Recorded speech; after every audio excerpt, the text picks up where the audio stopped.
wabarakatuh. Waalaikumsalam. Jumpa lagi di channel Yapsyiro di program Yapsyiro Menyapa selama bulan Ramadan. Kaum muslimin muslimat, selamat melaksanakan ibadah saum Ramadan. Semoga puasa kita diterima Allah SWT dan kita termasuk orang-orang nanti insyaallah menjadi orang-orang yang bertakwa sebagaimana dijanjikan Allah Subhanahu wa taala. Pemirsa yang dimuliakan Allah, berbicara Ramadan tentu bicara dakwah, bicara banyak hal tentang Ramadan.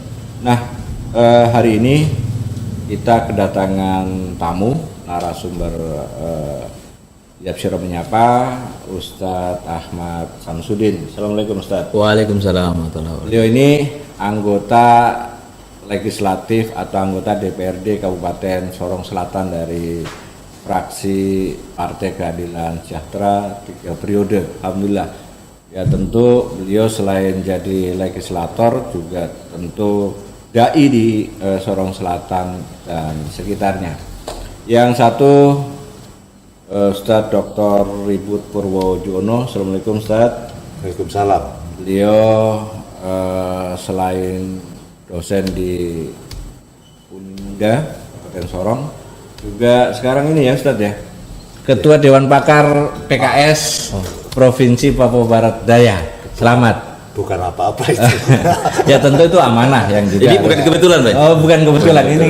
ini Enggak diatur sama masjid ya. Tapi sebetulnya tidak ada desain di. Tidak disetting semuanya. Semua tetap ada desainnya. Kalau hari ini kebetulan bersamaan yaitu.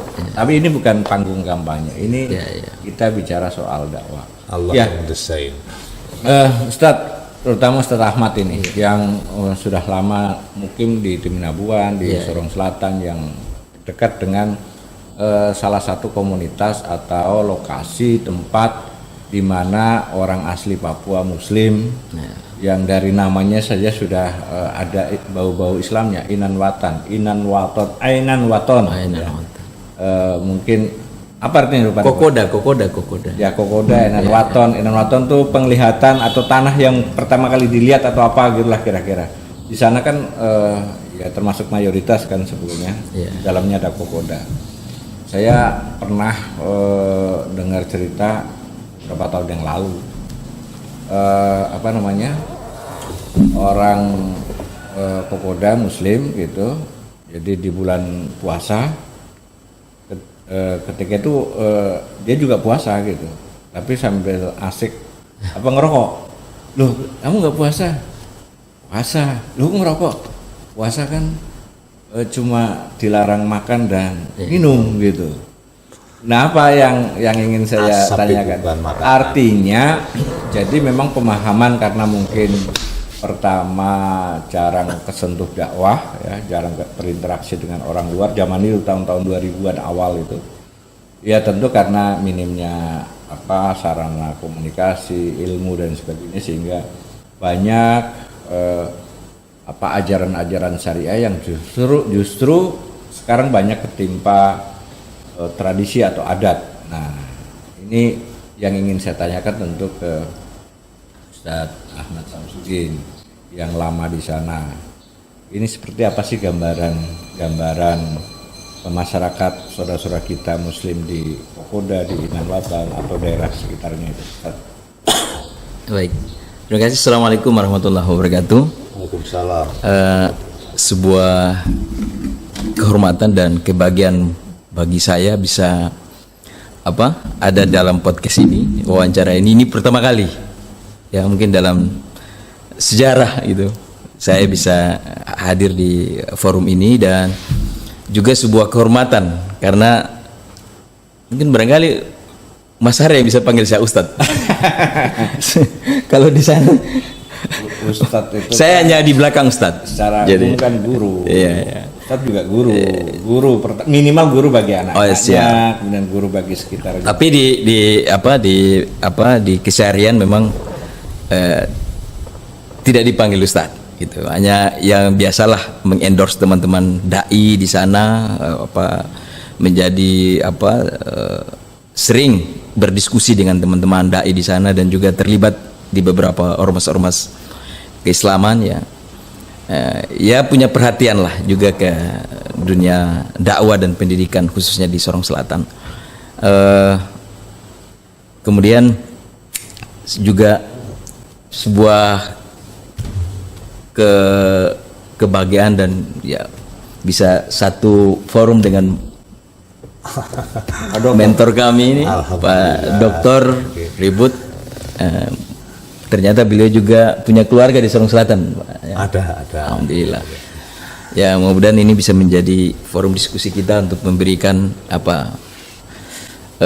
pencerahan lah buat dakwah kita di Sorong Selatan khususnya, untuk kemudian di Papua Barat Daya pada umumnya.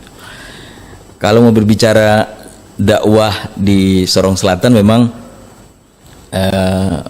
secara umum masyarakat kita di Sorong Selatan itu memang terdiri dari beberapa komunitas masyarakat adat ya, yang salah satunya adalah masyarakat saudara-saudara kita Muslim Kokoda. Mereka adalah Muslim asli Papua yang memang dari mulanya adalah Muslim gitu. Tapi memang karena kurangnya sentuhan dakwah di daerah itu, dan secara keseluruhan kalau kita melihat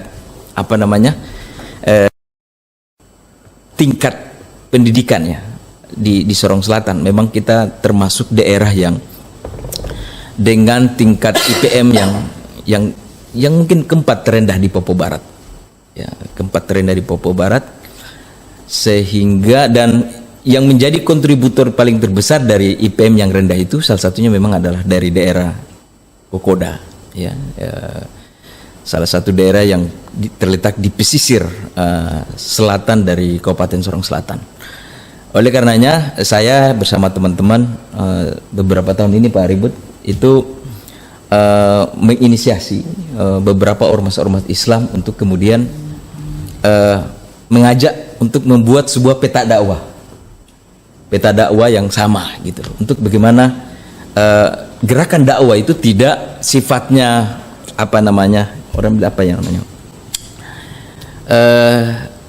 sporadis gitu. Dia tidak terstruktur gitu, tidak terencana secara baik, sehingga sejak 2 tahun yang lalu Pak Ribut kita membuat IKADI, Ikatan Dai Indonesia, mungkin di Kota Sorong juga sudah ada. Saya coba mengajak beberapa elemen umat Islam yang terlibat di ormas Islam, Hidayatullah, kemudian teman-teman dari Jamaah Tabligh, untuk kemudian mari kita melihat peta dakwah ini untuk sama-sama gitu, sehingga kemudian saudara-saudara kita yang selama ini tidak mendapat sentuhan dakwah itu juga bisa tersentuh gitu dakwah. Saya sendiri secara pribadi sangat concern terhadap pendidikan, terutama untuk saudara-saudara Muslim kita di Papua. Di sekolah kami, Pak Ribut, Pak Har, itu punya yayasan namanya Yayasan An-Nur yang mengelola pendidikan dari TK sampai SMA. Alhamdulillah tahun ini kita juga alhamdulillah sudah punya perguruan tinggi, Pak Ribut, mungkin bisa ya tahun ini Sekolah Tinggi Ilmu Sosial Temnabuan, yang ya mudah-mudahan bisa bermanfaat lah bagi pendidikan di Sorong Selatan. Nah, sejak sekitar 4 tahun yang lalu, kalau boleh saya cerita sedikit Mas Ar, kita 4 tahun yang lalu kita dari Yayasan An-Nur membuat program namanya Sorong Selatan Menghafal, Sorong Selatan Cerdas, di mana program ini adalah program yang ditujukan khusus untuk bagaimana menyentuh anak-anak Muslim Papua. Jadi tiap tahun Pak Har, kita keliling di kampung-kampung di pesisir Kokoda, pesisir Sorong Selatan, untuk kemudian mencari anak-anak di kampung-kampung untuk kemudian kita didik di pesantren kami, di Mahat kami, Mahat An-Nur Temnabuan, dengan menggunakan beberapa program, yaitu pertama adalah program matrikulasi, kemudian program afirmasi dan yang alhamdulillah tahun ini sudah masuk pada tahun kelima dan insya Allah tahun ini sudah bisa menamatkan anak angkatan pertama kita. Kenapa kita menggunakan pendekatan itu matrikulasi? Ini sebenarnya kita adopsi dari model pendidikan di Unpad Pajajaran Bandung. Pada saat itu kerjasama Unpad dengan pemerintah Kabupaten Sorong Selatan. Masalahnya gini Pak, jadi persoalan pendidikan ini cukup memang sangat prihatinkan sekali karena anak-anak yang berasal dari daerah-daerah pesisir itu mereka datang Pak megang ijazah tapi nggak tahu baca nggak tahu ngaji. Itu yang sangat ini harus kita berbuat sesuatu ini terutama mengaji ya karena baca tulis Al-Quran. Sebelum saya nge-explore lebih jauh tentang utama pendidikan karena memang kelihatannya memang faktor utama soal pendidikan. Saya ke Dr. Ibu dulu kaitan dengan strategi dakwah. Tentu medannya berbeda. Kota Sorong yang akses informasi komunikasi maupun transportasi begitu mudah, tentu beda dengan kondisi di Sorong Selatan, di Kokoda khususnya yang lewat kali itu ya Ustaz ya, kalau ke sana ya. Bisa lewat kali, bisa lewat laut juga. Laut ya. Ya tentu ke kampung-kampung itu kan butuh ini. Padahal di sana ada nama Mujabir, ada nama Ahmad, ada di kampung-kampung itu kan, tapi nggak bisa baca tulis Arab, nggak bisa ngaji, bahkan mungkin sholat juga bisa aja. Mohon maaf, saya belum sana, tapi kan apa yang saya dengar. Nah ini soal strategi dakwah Pak Ribut. Pak Ribut ini dulu juga kan ketua Pakumubin Badan Mubalik, Badan Koordinasi Mubalik mantan. Waktu masih muda ini, beliau ini kan masuk ke kampung-kampung. Masih muda kok. waktu masih gagah-gagahnya itu sampai ke kampung-kampung, bahkan ngirim dai juga ke daerah-daerah sana. Itu makanya tadi di pembukaan tadi saya sampaikan soal cerita di sana.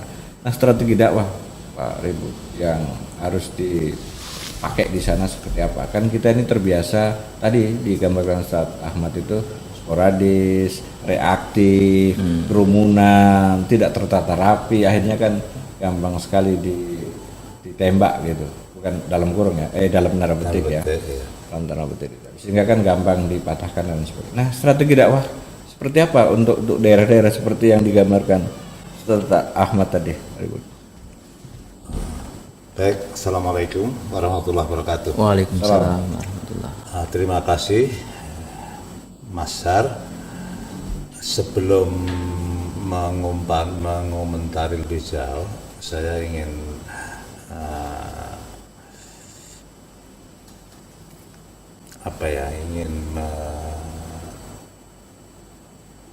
mengulang kembali apa pengertian itu dakwah gitu ya. Yang pertama bahwa dakwah itu dalam pengertian, dalam arti luas adalah mengajak sesama manusia kepada jalan yang diridhoi oleh Allah agar hidup mereka bahagia dunia dan akhirat. Jadi objeknya dalam ini adalah sesama manusia. Tidak hanya sesama muslim ya, jadi dakwah itu tidak ditujukan hanya kepada sesama muslim, tentunya gitu. Adapun kalau melihat kembali kepada pengertian ini, sebenarnya dakwah itu tidak harus kemudian dimaknai sebagai ceramah agama atau juga hanya menyampaikan hal-hal yang terkait dengan persoalan ritual gitu. Jadi dakwah di sini artinya ketika kita mengajak seseorang untuk meninggalkan yang buruk dan melakukan yang baik, itu sudah dikatakan dakwah. Jadi ini saya ingin mengoreksi sedikit lah apa yang disampaikan di awal tadi bahwa saya bukan dai, enggak. Semua orang itu dai pada dasarnya gitu ya. Tapi yang dari buruk ke baik kan? Iya, buruk baik. Itu dakwah. Tapi kalau ngajak misalnya orang baik ke buruk, itu dakwah. Walaupun secara istilah itu mengajak juga. Oh, mengajak juga, tapi bukan dakwah itu. Tapi bukan dakwah. Itu dakwah mengajak dalam mengundang arti ya. Tapi ngajak ke tempat maksiat lagi kan repot. Secara bahasa nanti dia bilang saya mau dakwah gitu kan. Secara bahasa juga bisa, tapi kan secara istilah itu tidak demikian. Iya. Oke. Coba saya kemudian terkait dengan strategi itu, kita tahu firman Allah surah An-Nahl ayat 125 itu ya, ud'u ila sabil rabbika bil hikmah wal mau'izatil hasanah wajadilhum billati ya ahsan innallaha a'lamu biman dhalla an sabilihi wa huwa a'lamu bil muhtadin. Begitu. Mudah-mudahan tidak salah itu ya, 125 surah An-Nahl. Ajaklah ke jalan Tuhanmu. Kalau ajaklah ke jalan Rabbmu. Ud'u ila sabili rabbika. Ud'u ila sabili rabbika bil hikmah. Nah, bil hikmah di sini bisa diartikan sebagai, ada sebagian orang maka bil hikmah itu dengan Al-Quran. Al-hikmah itu adalah Al-Quran. Nah, tapi hal ini juga bisa dimaknai sebagai bil hikmah itu adalah dengan bijaksana. Nah, kalau kita berbicara tentang bijaksana, ini muaranya dengan kepada Al-Quran juga. Menempatkan sesuatu pada tempatnya, pada dasarnya adalah bisa dimaknai menempatkan sesuatu pada tempatnya dengan cara yang ya berbagai cara yang mungkin bermanfaat. Itu pada dasarnya kalau dirunut-runut pada juga pada yang mengajarkan demikian juga Al-Quran juga. Lah, sesuai dengan kemampuannya kan bijaksana itu. Nah, beramal sesuai dengan wala yukallifu nafsan illa usaha. Al-Quran juga muaranya itu. Maksud saya semua bijaksana itu juga muaranya tentu pada Al-Quran juga. Nah, jadi wal mau'izatil hasanah dan pendidikan yang baik. Nah, jadi kalau Mas atau mohon maaf ya, saya ini harus Mas Ahmad kalau nggak mau dipanggil Ustaz Ahmad, Mas Ahmad aja, Mas Ahmad. Pak DPR juga, Pak Dewan. Banyak panggilannya. Pak Dewan juga. Sudah, mohon maaf kalau saya panggil Mas itu nggak apa-apa ya. Oke. Jadi dengan pendidikan yang baik, karena pendidikan itu merupakan bagian dari pendidikan merupakan bagian dari dakwah juga. Jadi kalau kita ingat dalam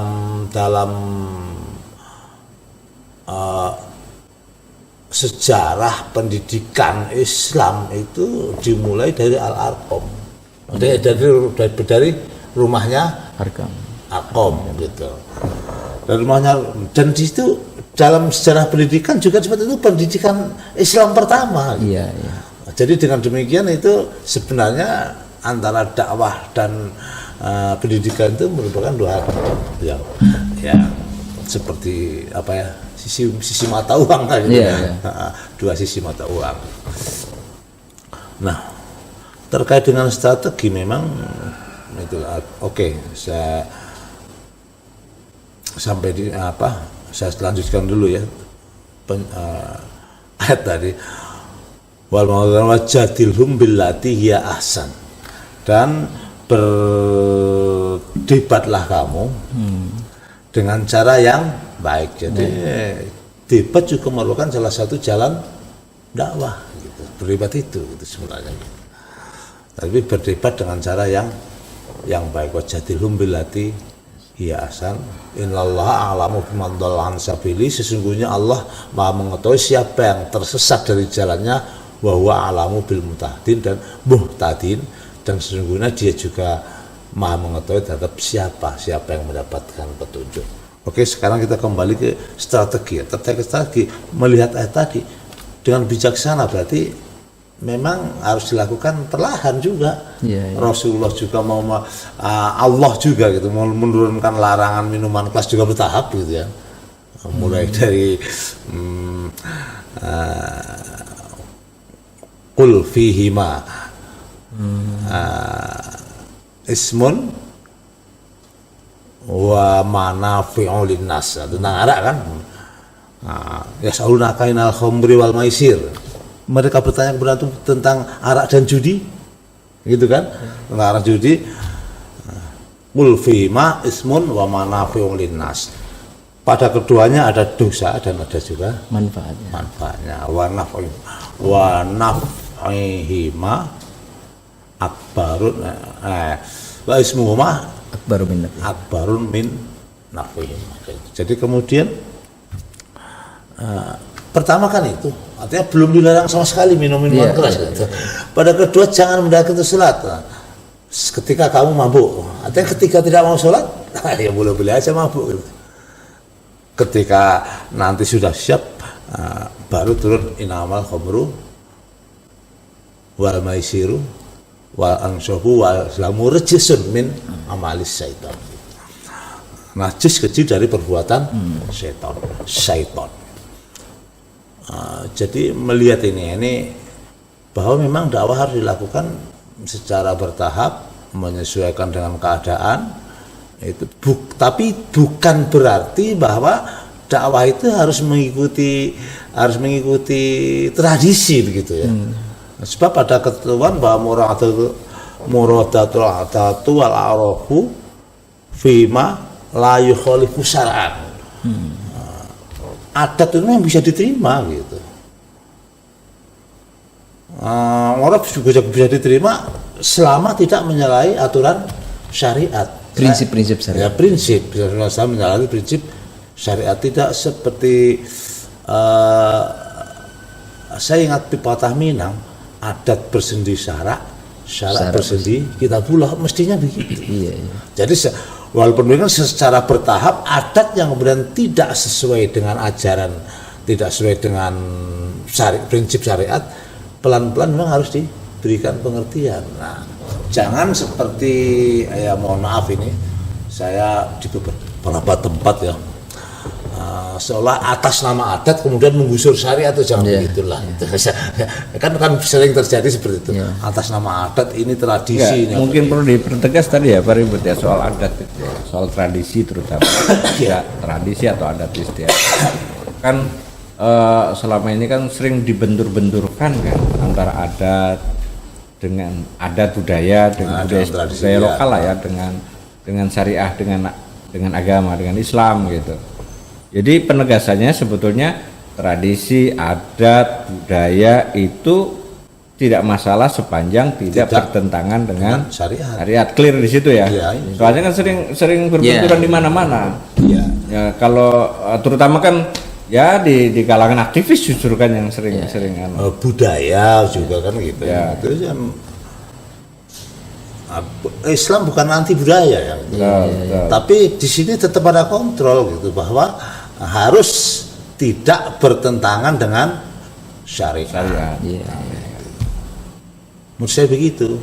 Jadi memang kebijaksanaan dalam dakwah itu ada, dan kemudian dakwah itu sendiri juga harus dilakukan. Memang harus dilakukan dalam semua aspek kehidupan, ideologi, politik, sosial, budaya, ekonomi, bahkan pertahanan dan keamanan. Oke. Ya, tadi strategi. Saya kembali ke Ustaz Ahmad, Mas Ahmad atau Pak Dewan maksudnya. Jadi kan kenapa dakwah di sana atau gerakan dakwah atau geliat syariah mungkin ya agak kurang, itu mungkin tadi digambarkan secara sekilas permasalahannya ada di pendidikan ya. Pendidikan. Nah, kita mau memulainya dari mana ya tentu kita belum dapat informasi yang lengkap. Mungkin Ustaz bisa ya cerita ataupun menjelaskan kepada kami, ke sahabat Yapsiro Channel, bagaimana cara menatanya itu, terutama yang menyentuh pendidikan tadi itu, agar sumber daya manusia di sana itu bisa unggul, bisa melebihi dari yang lain tentunya, dengan ya karena strategi kan juga sudah disampaikan sekilas Pak Ribut. Pendidikan Islam kan banyak sekali metodenya, ada yang model pondok, ada yang model asrama, asrama pondok, kemudian sekolah umum, kemudian macam-macam lah, surah di TPA dan sebagainya. Ini apa yang jadi prioritas ini untuk ini? Ya, terima kasih. Jadi saya memegang satu prinsip ini, Mas Har, bahwa pendidikan itu adalah sesuatu yang harus up to date. Dia harus terus menyesuaikan dengan zamannya gitu. Ada satu makalah Pak Doktor, ya makalah. Jadi ada yang mengatakan ini hadis tapi dhaif, ada yang mengatakan perkataan Ali bin Abi Thalib. Dan ini menjadi salah satu inspirasi kita dalam mengelola pendidikan di Sorong Selatan. Bunyinya seperti ini, Pak. Alimu auladakum. Ya, ajarlah anak kalian, didiklah anak kalian. Fa innahum syai'izu, karena sesungguhnya mereka akan hidup di zamanihim, di zaman mereka. Gera zamanikum, bukan pada zamanmu. Nah, ini yang saya kira punya masalah yang saya kira perlu jadi perhatian kita, ya, di mana perubahan di luar kita itu perkembangannya melalui deret ukur, perubahan secara eksponensial, tapi kemasan kemasan kurikulum kita, metode dakwah kita itu bergeraknya secara deret hitung gitu. Perubahannya secara linear. Jadi ini tidak akan bisa mengejar gitu loh perubahan yang terjadi yang terjadi secara eksponensial di luar anak-anak kita. Saya ambil contoh misalnya, kami yang Pak Ribet, ya, kita yang lahir di tahun 80-an, kemudian masa kanak-kanak di tahun 90-an, pulang ke rumah nonton TV, itu yang di rumah itu yang ada hanya TVRI. Ya, anak-anak kita hari ini dikepung oleh begitu banyak informasi, YouTube, ya, media sosial dan sebagainya. Sedangkan model pendidikan kita itu tidak berubah secara signifikan. Ya, ada kurikulum yang berubah, tapi tidak kemudian menjawab gitu persoalan-persoalan yang terjadi di masyarakat kita. Kalau saya sambungkan misalnya juga ke masyarakat, saudara-saudara kita di Kokoda misalnya, dan ini sering saya sampaikan kepada para pegiat pendidikan di Sorong Selatan. Kalau kita menggunakan cara dan kurikulum yang sama dengan apa yang kurikulum nasional itu, percaya bahwa saudara-saudara kita Muslim Papua tidak akan bisa mengejar ketertinggalan mereka dengan saudara-saudara di jauh, karena modelnya kan sama gitu. Ya. Yang harus kita lakukan adalah inovasi pendidikan. Perlu ada inovasi pendidikan untuk kemudian mengakselerasi perkembangan mereka untuk kemudian sama. Saya ambil contoh misalnya, hari ini anak-anak kami yang tadi saya cerita, kita ada program matrikulasi di sekolah kita selama 3 tahun Pak Ribet. Mereka kita taruh, nanti setelah mereka bisa membaca, kita kasih ke reguler. Kita evaluasi selama 2 tahun, kita kasih reguler. Tamat SMP, kita akselerasi mereka, program akselerasi. Kita kerjasama dengan tiga pesantren, yakni di Maros, Al-Fayat, kemudian di Gunung Bogor, saya lupa namanya, Al-Yusra, ya, pesantren Al-Yusra Bogor, dan kemudian di Blitar. Kita berikan sebuah program akselerasi buat anak-anak Muslim Papua di sana. Dan kami tidak taruh kemudian berapa anak-anak ke situ. Karena yang mau kita rubah sebenarnya adalah mindset, mental, ya, karakter dan sebagainya. Mereka bisa mengadop kebiasaan, bisa mengadopsi model pendidikan yang ada di sana, sehingga mohon maaf ya tidak bergerombol, Pak. Satu taruh di sana, satunya di Al Yusro, satunya di. Kita berharap mereka akan menyesuaikan diri. Ya, ini belajar dari pengalaman kita, Pak. Ketika saya berasal dari Pondok Pesantren Mangkoso di Sulawesi Selatan, Pak. Saya masih ingat, Pak, ketika perusahaan Bosowa masuk ke Kabupaten Fakfak, Pak. Itu oleh Bupati Fakfak. Itu MOU dengan Pondok Pesantren Mangkoso. Boleh kalian bikin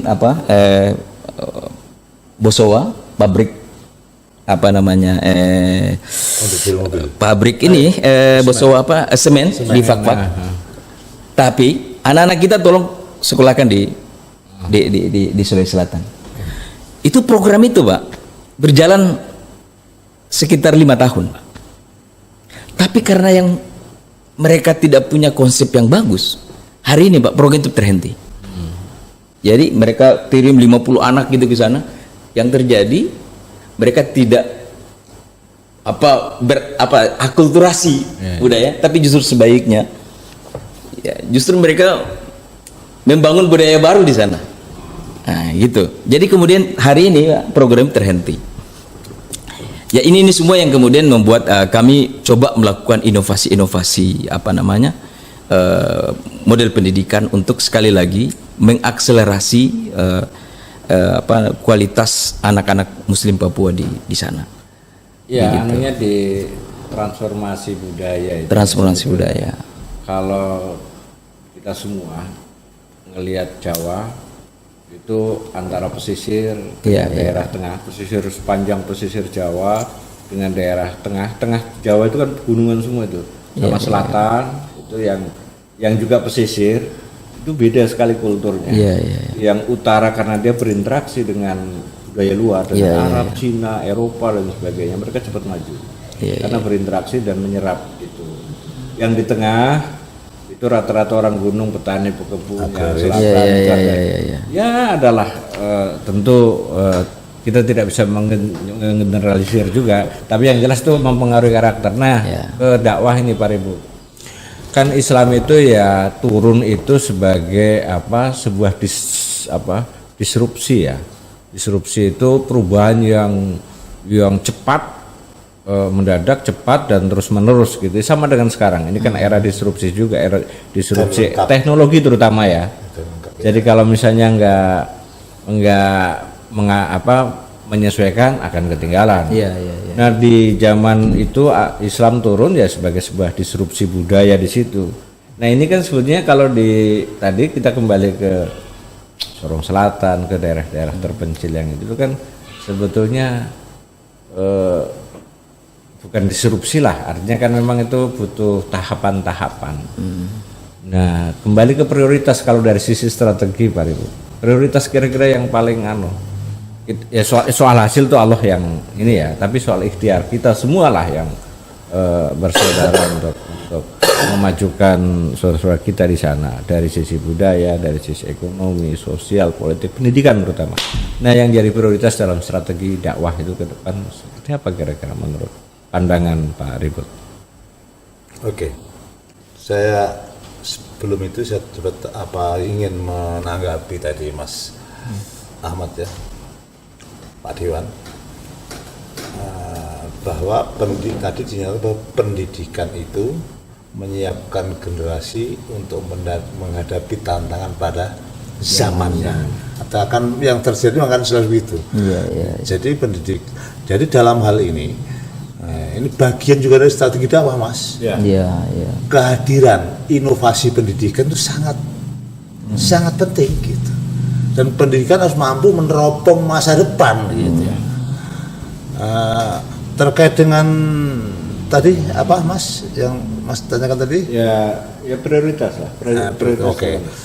Terkait dengan kemajuan ilmu pengetahuan dan teknologi yang kita rasakan saat ini juga harus kita akui bahwa ini juga menyangkut yang disampaikan Mas Ahmad tadi, harus kita akui bahwa di samping membawa kemanfaatan bagi kehidupan manusia, di samping memberikan kemudahan bagi kehidupan manusia, juga ada dampak-dampak negatif gitu. Nah, itu yang menjadi problem dalam pendidikan atau bahkan dalam arti luas dakwah kita memang menghadapi problem seperti itu gitu. Sehingga mohon maaf, walaupun kalau saya sih mohon maaf saya lupa tadi prioritas ya. Kalau seperti yang dilakukan oleh Mas Ahmad dan teman-teman di Sorong Selatan itu, saya rasa itu sudah melihat prioritas ya, melakukan prioritas terutama dan kalau secara umum memang prioritas pendidikan itu untuk merubah mindset atau cara berpikir masyarakat itu. Tidak ada jalan yang lebih efektif kecuali melalui jalur pendidikan. Walaupun dakwah itu tidak harus melalui pendidikan saja gitu. Melalui berbagai cara dan melibatkan berbagai pihak gitu. Nah, tapi pendidikan memang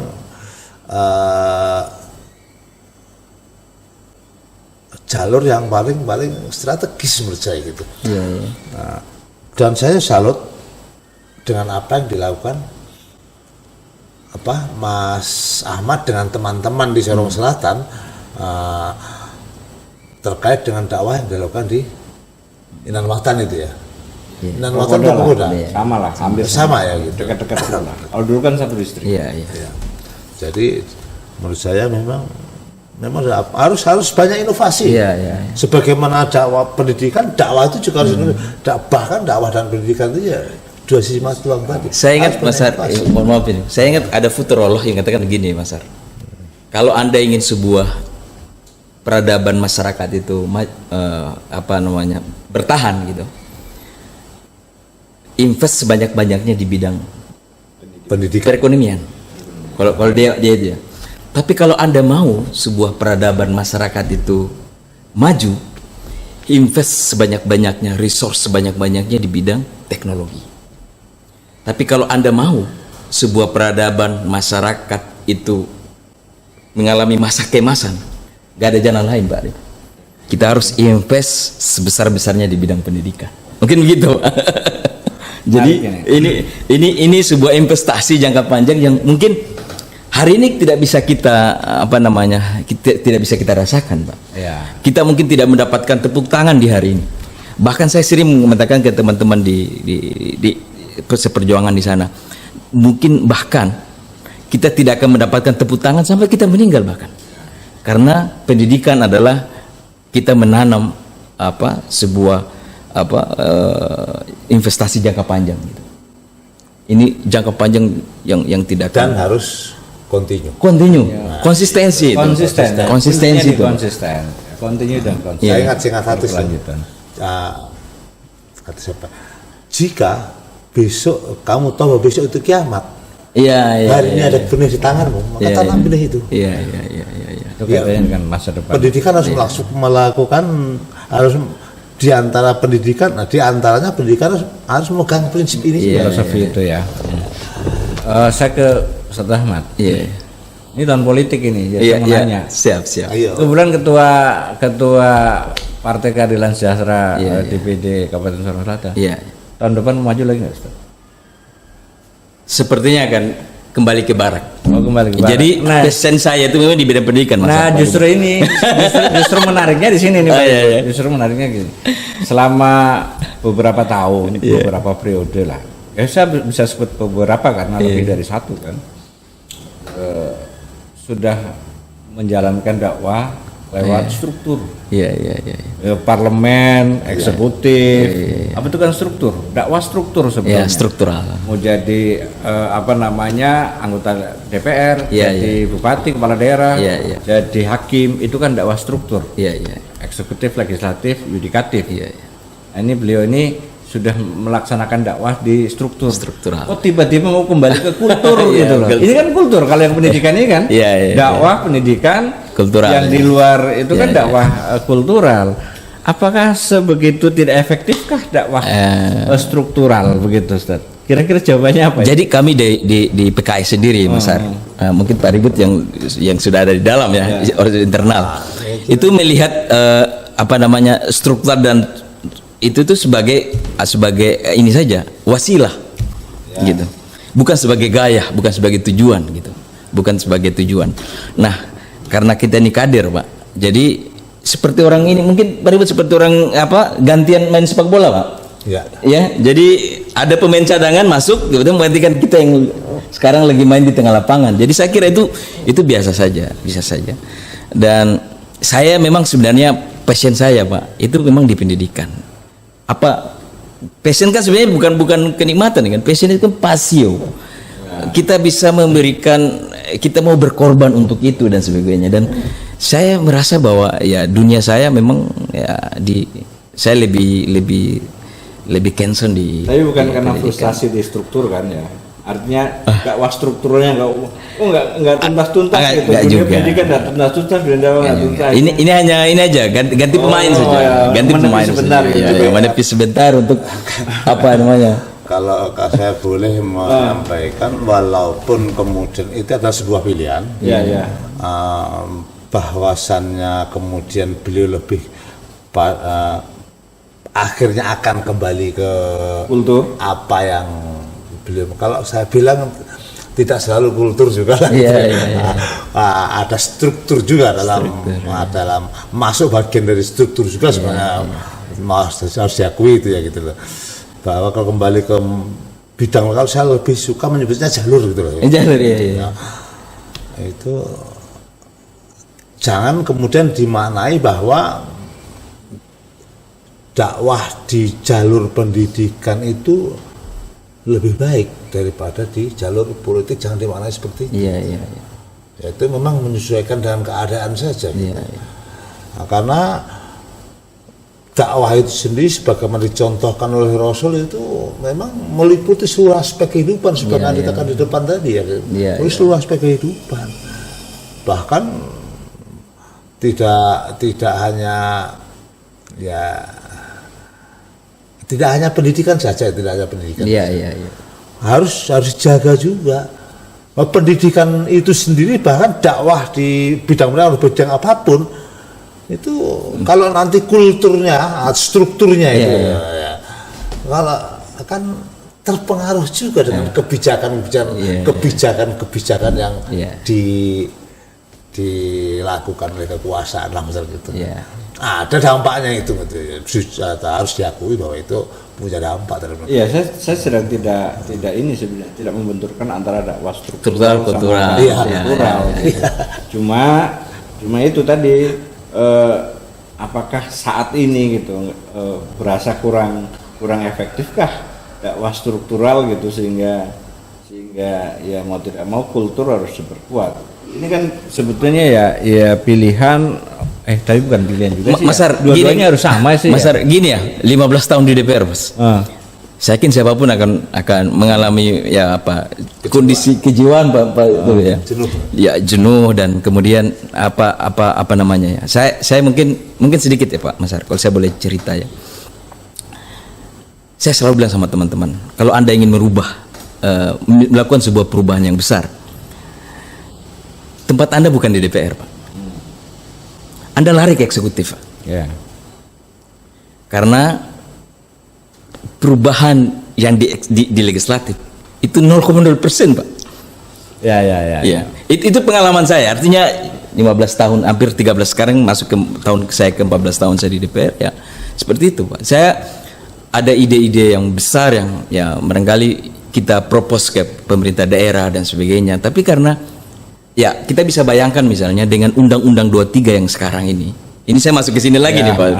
Undang-Undang 23 yang kemudian DPR itu check out, Pak. Sebenarnya dulu kita masih di Undang-Undang MD3, Pak.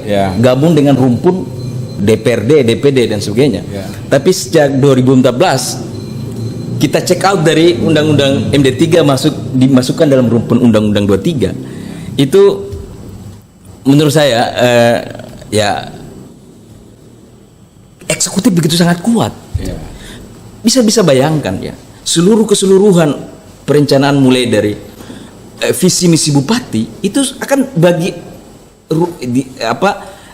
dia yang kemudian dirumuskan menjadi RPJMD, Pak. Kemudian menjadi RKPD, kemudian menjadi APBD. DPRD nunggunya di ujung, Pak, di hilir. Stempel aja. Approve aja untuk setuju atau tidak setuju. Sedangkan ya kita ini gatal, Pak. Artinya betul. kita ingin melakukan sesuatu yang ide-ide besar mengenai pendidikan dan sebagainya. Ada langkah-langkah besar yang ada di otak yang kayaknya kita nggak bisa. Sebenarnya Padahal di undang-undang disebut penyelenggara pemerintah daerah kan. Prakteknya seperti itu, Pak. DPR kabupaten kota provinsi itu penyelenggara pemerintah daerah. DPR bersama dengan kepala daerah. Cuma kewenangannya itu tukang stempel. Tukang stempel, Pak. Begitu. Jadi kalau tadi struktur pengalaman sejauh yang pengalaman Anda 3 periode. itu hampir 15 tahun ya gitu, sampai dengan belum habis ini kan. Fungsi DPR sebagai pembuat undang-undang itu apa ya? Ya memang masih minim, masih terbatas. Lemah atau menguat gitu. Taruhlah inisiatif Perda pun kadang-kadang pelaksanaan dan sebagainya. Apalagi Pak Ribut, kalau melihat sekarang dengan kita punya Sebentar. Jadi kewenangan DPR sebagai pembuat undang-undang. Ya. Perda lah kalau di Perda. Salah loh di daerah itu ya, Perda. Itu mungkin kalah dengan eksekutif apa? Jadi gini. Atau terlalu banyak di intervensi eksekutif atau bagaimana? Ya, maunya bupati pasti jadi. Ya, gitu ya, maunya bupati. Terus yang kedua, sejak misalnya dihilangkannya itu kita punya Undang 23, Pak. Itu sudah direvisi oleh Mahkamah Konstitusi. Ada perbaikan. Ya, ada perbaikan, ada revisi Undang-Undang 23 terkait kewenangan sebenarnya kuat kewenangan DPR untuk kemudian kewenangan pemerintah daerah dalam hal ini gubernur untuk kemudian tidak lagi bisa serta-merta melakukan apa istilahnya ya, mendelete gitu peraturan daerah yang sudah diketok palu oleh pemerintah daerah gitu. Sehingga kemudian ini berdampak pada sampai saat ini model perumusan undang-undang itu jauh lebih rumit, Pak. Karena pemerintah daerah, pemerintah pusat itu memperkuat di proses previewnya, di depannya mereka yang previewnya, di depannya mereka kuat. Dan ya Mas Rubu tahu sendiri bahwa peraturan daerah kan adalah peraturan dalam hierarki peraturan kita yang paling terendah, Pak. Jadi itu juga saya kira tidak terlalu kayak Mas Ahmad alami itu ya. Sebab kalau di level bawah seperti itu mungkin tidak jauh juga ya. DPR itu.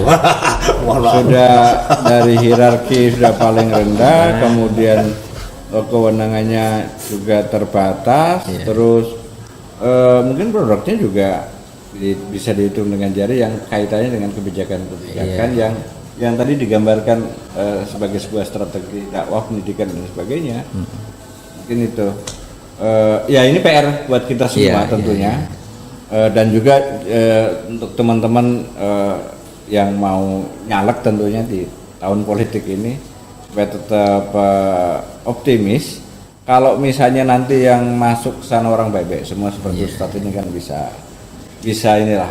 memobilisasi teman-temannya, bisa bikin perda yang lebih efektif dalam. Mas mungkin saya sambung. Jadi closing ini Ustadz. Ada dua hal.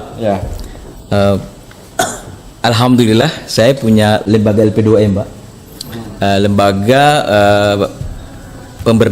penelitian dan pemberdayaan masyarakat yang di bawah di bawah perguruan tinggi kita, yang saya memang punya visi untuk menjadikan ini menjadi research university.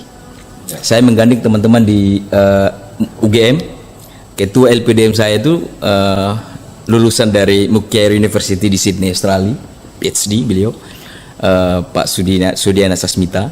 Kemudian bekerja sama juga dengan Kementerian Dalam Negeri, Pak. Alhamdulillah untuk pertama kali kami tahun ini itu melakukan BIMTEK DPRD di Jakarta, bekerja sama dengan DPRD Sorong Selatan. Jadi ini juga apa namanya jihad kami juga, Pak, untuk kemudian membenahi DPRD. Jadi saya dengan teman-teman ini mudah-mudahan juga ini bisa di DPRD Kota Sorong dan DPRD kita punya konsep, Mas Ar. Kita ingin DPRD siapapun yang besok datang itu hanya speaker aja. Dia harus di balik dia terus ada think tank yang kuat untuk kemudian Anda mau ngomong apa? Mau ngomong pendidikan, itu kita sudah siapkan apa namanya?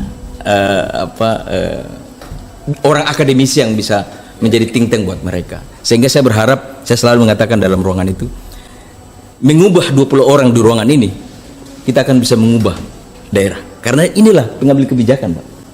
Jadi ini satu dunia baru yang Allah berkenan juga saya bisa juga hadir di situ gitu loh, terlibat di situ.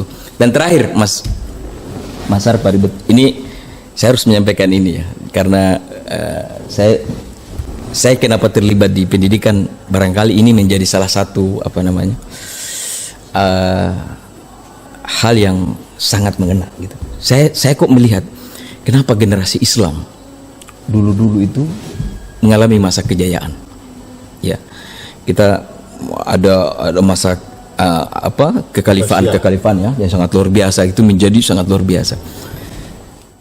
Saya melihat gini, Mas Ar, pendidikan hari ini itu tidak memberikan mimpi kepada anak-anak kita. Tidak memberikan mimpi kepada anak kita. Anak-anak kita pergi ke sekolah tidak dengan mimpi, Pak. Padahal kalau kita membaca sejarah, Pak, generasi Islam dulu itu mereka tumbuh dengan mimpi. Ada bisyarah dari Rasulullah. Apa bisyarahnya Rasulullah? Mungkin ini sedikit agak lihat ini. Rasulullah itu pernah memberikan bisyarah, memberikan sebuah mimpi bagi generasi muda Islam. La tuftahannal Konstantinia.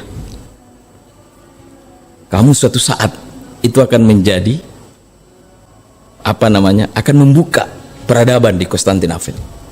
Itu kalau saya selalu menganalogikan, Pak, menjelaskan itu seperti Rasulullah mengatakan itu pada saat perang Uhud di Madinah.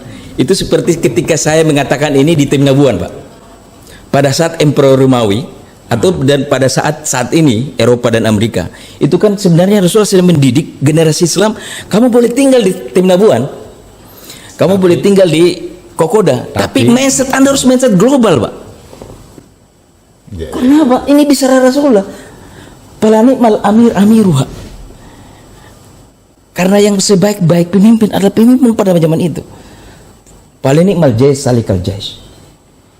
Dan sebaik-baik pasukan yang menyertai adalah pasukan itu. Kemudian dijatuhkan dalam hadis lain. Kalau ada salah satu sahabat kemudian menanyakan kepada Rasulullah, ayul mandita ini tuftahu awalan. Dari dua ini yang Rasulullah sampaikan itu, kota mana saja yang akan kalian taklukkan?